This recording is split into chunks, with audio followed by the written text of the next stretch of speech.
Hello my dear student.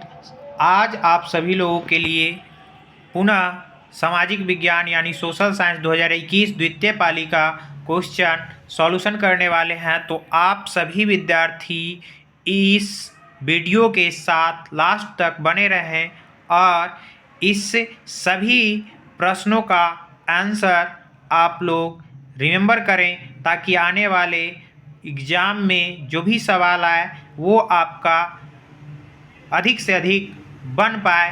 चलिए चलते हैं पहले सवाल की ओर। पहला सवाल है, संपूर्ण क्रांति का नेतृत्व किसने किया? तो इसका जो सही आंसर होगा option number D, Jayaprakash Narayan ने। अगले सवाल की ओर हम लोग बढ़ते हैं। सवाल नंबर 2 है, बांग्लादेश कब स्वतंत्र हुआ?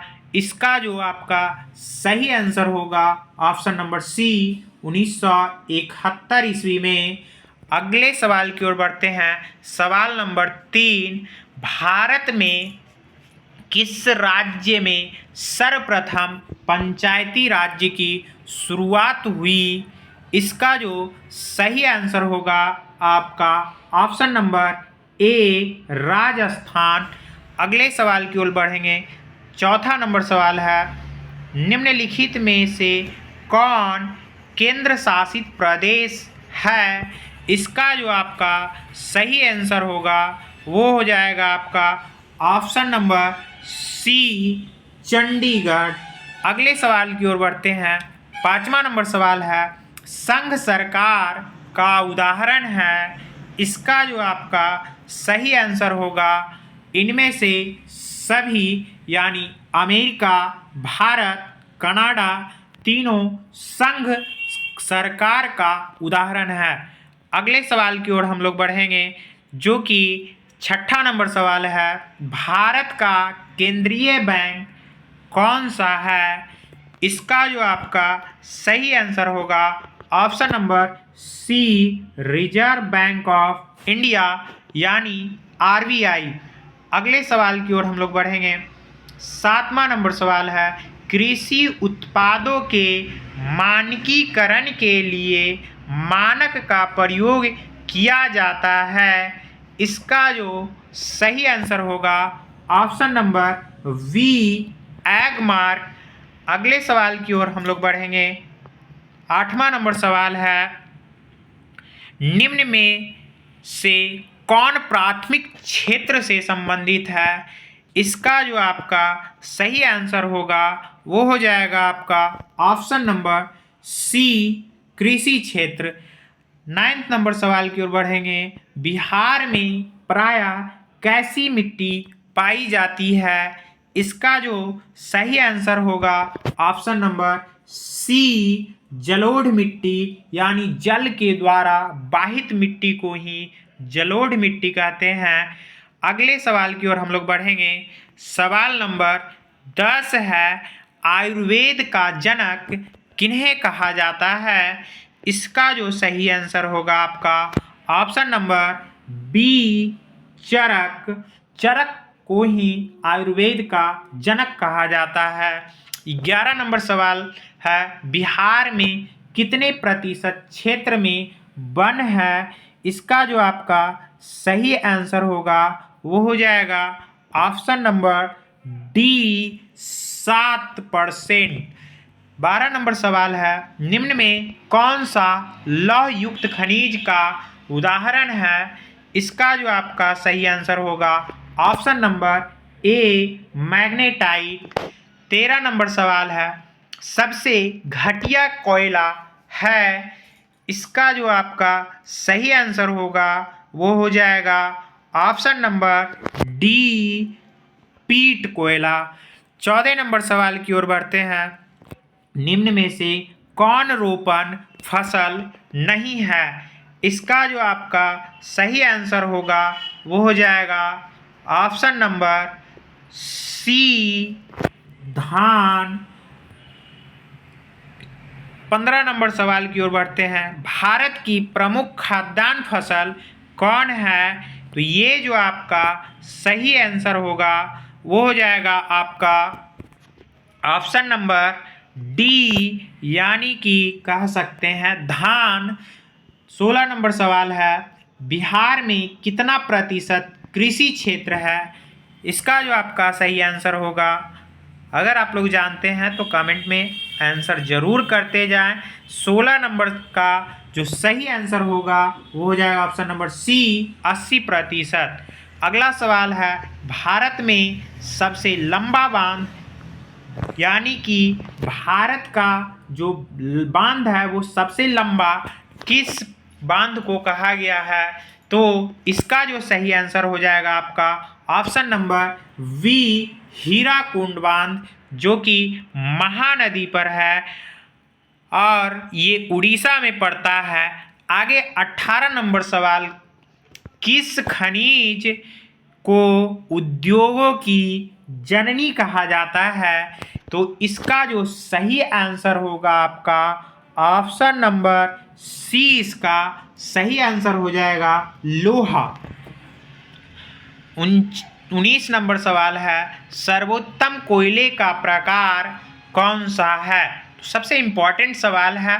एक तो पूछा है पहला कि जो सबसे कह सकते हैं खराब कोयला, जो कि आपका ऊपर वाला 13 नंबर सवाल में था कि घटिया कोयला कौन सा है, तो वो हो गया पीट। और अगला जो आपका सवाल है वो है कि सबसे सर्वोत्तम कोयला कौन है? तो ये जो आपका सही आंसर हो जाएगा 19 का ए नंबर आपका सही ऑप्शन, यानी कि एंथ्रासाइट जो कोयला होगा सबसे अच्छा कोयला होगा। 20 नंबर सवाल की ओर बढ़ते हैं, गंडक परियोजना है, तो इसका जो सही आंसर होगा आपका option number B, Valmiki Nagar में।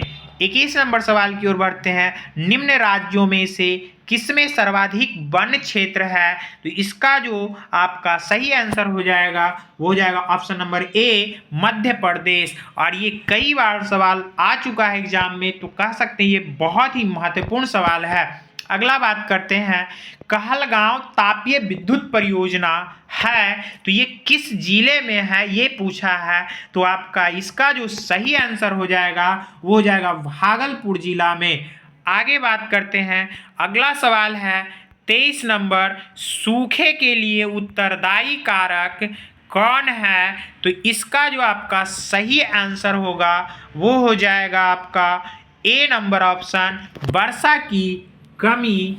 अगले सवाल की ओर बढ़ते हैं, 24 नंबर सवाल है, बिहार में कौन बाढ़ प्रवण क्षेत्र है? इसका जो आपका सही आंसर हो जाएगा ऑप्शन नंबर डी, उत्तर बिहार। 25 नंबर सवाल है, बिहार में रज्जू मार्ग कहाँ है? इसका जो आपका सही आंसर हो जाएगा ऑप्शन नंबर वी, राजगीर में है। अगले सवाल की ओर बढ़ते हैं, 26 नंबर सवाल है, सासाराम नगर का विकास कब हुआ था? इसका जो आपका सही आंसर होगा वो हो जाएगा ऑप्शन नंबर ए, मध्य युग में। अगले सवाल की ओर बढ़ते हैं, 27 नंबर सवाल है, गोविंद सागर कृत्रिम जलाशय संबंधित है, तो इसका जो आपका सही आंसर होगा वो हो जाएगा ऑप्शन नंबर ए, रिहंद बांध से। 28 नंबर सवाल है, सर्वाधिक भूस्खलन प्रवण राज्य है, इसका जो सही आंसर होगा आपका वो हो जाएगा ऑप्शन नंबर ए, उत्तराखंड। अगले सवाल की ओर बढ़ते हैं, 29 नंबर सवाल है, बिहार का कौन सा भाग सर्वाधिक सूखा प्रवण है? तो इसका जो आपका सही आंसर हो जाएगा वो हो जाएगा ऑप्शन नंबर सी, दक्षिण बिहार। अगले सवाल की ओर बढ़ते हैं, 1871 ईस्वी में संधि हुई थी, यानी कौन सी संधि हुई थी? तो इसका जो आपका सही आंसर हो जाएगा ऑप्शन नंबर ए, फ्रैंकफर्ट की संधि। 31 नंबर सवाल की ओर बढ़ते हैं, 1830 की क्रांति के बाद फ्रांस में किस प्रकार का शासन स्थापित हुआ? इसका जो सही आंसर होगा ऑप्शन नंबर बी, संवैधानिक राजतंत्र। 32 नंबर सवाल की ओर बढ़ते हैं। तो रूस की बोल्शेविक क्रांति का नेतृत्व किसने किया? इसका जो आपका सही आंसर हो जाएगा ऑप्शन नंबर सी, लेनिन ने। और कभी कभी पूछ देगा लेनिन की मृत्यु कब हुई थी, तो ये भी सवाल बहुत ही इम्पोर्टेंट है। अगला बात करते हैं 33 नंबर, एशिया और यूरोप के बीच कौन प्राचीन स्थल व्यापारिक मार्ग था? तो इसका जो आपका सही आंसर हो जाएगा ऑप्शन नंबर बी, रेशम मार्ग। अगले सवाल की ओर हम लोग बढ़ेंगे जो कि 34 नंबर सवाल है। कह रहा चौड़ा चौड़ी कांड यानी चौड़ी चौड़ा कांड के बाद गांधी जी ने निम्नलिखित में से किस आंदोलन को बंद कर दिए थे? तो ये जो आपका सही आंसर हो जाएगा वो हो जाएगा आपका ऑप्शन नंबर सी, असहयोग आंदोलन स्थगित कर दिए थे। 35 नंबर बहुत ही महत्वपूर्ण सवाल है और लाजवाब सवाल है। अंतर्राष्ट्रीय मजदूर दिवस कब मनाया जाता है? तो ये मनाया जाता है आपका 1 मई से, यानी ऑप्शन नंबर बी आपका सही आंसर हो जाएगा। 36 नंबर सवाल की बात करते हैं। तो भारत में यानी वर्तमान भारत में कितने केंद्र शासित प्रदेश है? तो इसका जो आपका सही आंसर होगा वो हो जाएगा ऑप्शन नंबर सी, 8 केंद्र शासित प्रदेश है। और अगले सवाल की ओर हम बढ़ते हैं। इसे वीडियो को लास्ट तक जरूर देखें और अंत वाले जो सवाल है वो कह सकते हैं कि अगले वीडियो में पेश करते हैं, अगले नेक्स्ट वीडियो में डालेंगे। लाइक और सब्सक्राइब करें क्योंकि जितने भी सवाल हैं महत्वपूर्ण सवाल हैं एग्जाम के दृष्टिकोण से। थैंक यू, धन्यवाद।